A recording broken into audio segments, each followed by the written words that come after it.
Hello बच्चों, let's read this question. This question says that in how many ways 3 girls and 9 boys can be seated in 2 vans, each having numbered seats, 3 in the front and 4 at the back.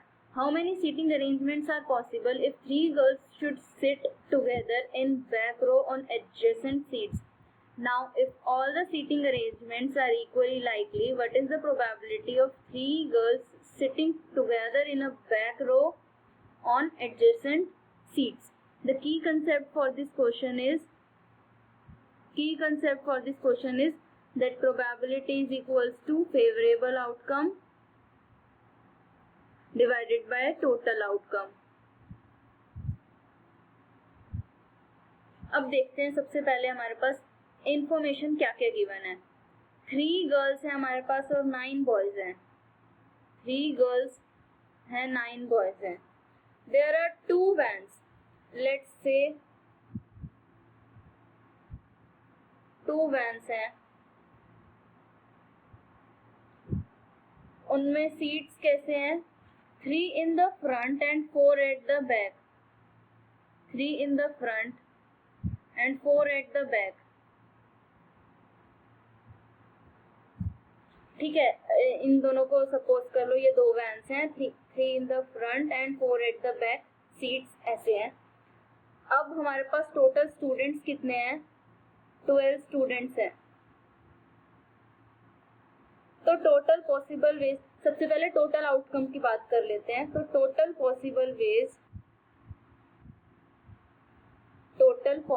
Veg to arrange 9 boys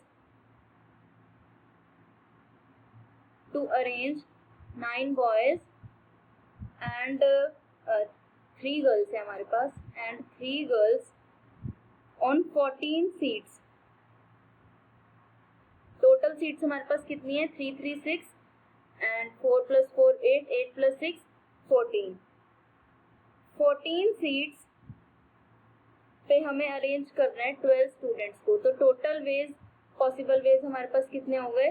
14p12. क्या आ गया हमारे पास? 14 factorial upon 14 - 12 factorial 2 factorial.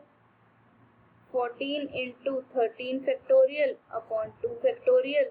2 factorial हमारे पास होता है 2, तो 2 ये 7 पे चला जाएगा. 7 × 13 फैक्टोरियल.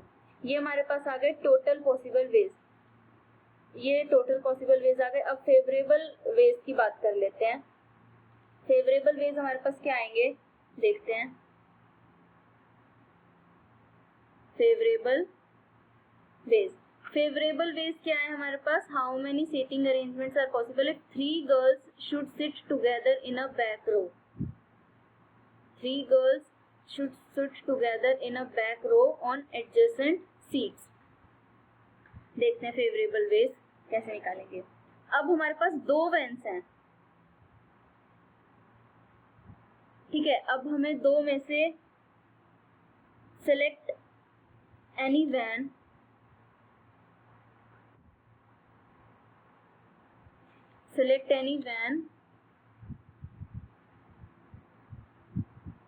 इन 2C1 वेज. ठीक है, 2 में से एक वैन हमने ऐसे चूज कर ली. अब क्या करना है हमें? Select 3 consecutive seats. 3 girls sitting together हमें दे रखा है.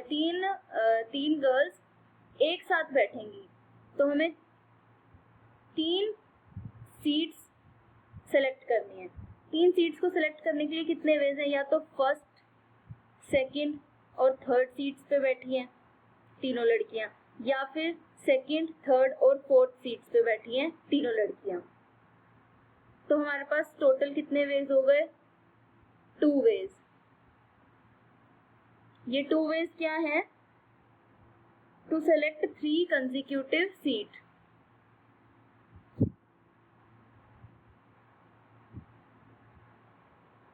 To select 3 consecutive seats. ठीक है, अब ये तीनों गर्ल्स आपस में अरेंज होंगी 3 फैक्टोरियल वेज में. इसका मतलब ये है कि कभी फर्स्ट गर्ल, जैसे फर्स्ट गर्ल इधर, सेकंड गर्ल इधर, थर्ड गर्ल इधर, तो ऐसे भी हो सकता है थर्ड इधर, सेकंड इधर और फर्स्ट इधर। तो ऐसे टोटल कितने अरेंजमेंट्स होंगे हमारे पास? 3 फैक्टोरियल वेज। अब arrange 9 boys on 9 boys on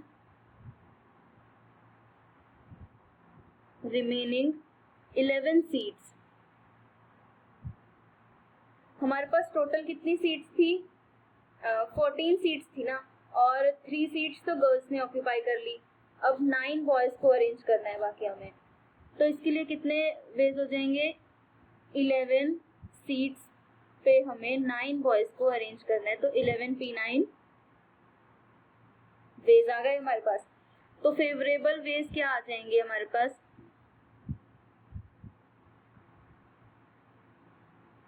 favourable veg हमारे पास आ गए। सबसे पहले हमने 2 में से एक वैन सेलेक्ट करी, फिर उसके बाद टू सेलेक्ट 3 कंसेक्यूटिव सीट्स, इसके लिए हमारे पास 2 वेज थे। और 3 फैक्टोरियल वेज हमारे पास किसके आए थे कि तीनों लड़कियां आपस में अरेंज होंगी उन तीनों सीट्स पे। उसके बाद हमने बॉयज को अरेंज करा 11p9 अपॉन टोटल वेज हमारे पास कितने आएंगे? 7 इंटू हमने निकाला था ना, 7 इंटू 13 फैक्टोरियल, 7 इंटू 13 फैक्टोरियल। अब इसको एक बार सॉल्व कर लेते हैं। 2c1 is equals to 2 into 2 into 6, लिखते हैं इसे एक बार, 2 इंटू 2 इंटू 6 अपॉन ये 11p9 को सॉल्व कर लेते हैं एक बार।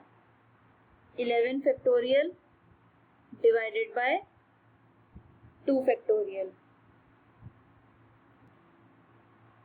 Multiplied by 11 factorial divided bye 2 factorial upon 7 into 13 factorial. इसको सॉल्व करते हैं। 2 multiplied by 2 multiplied by 6 multiplied by 11 factorial 2, ये 2 से 2 कैंसिल हो जाएगा, ये एज इट इज रहेगा हमारे पास।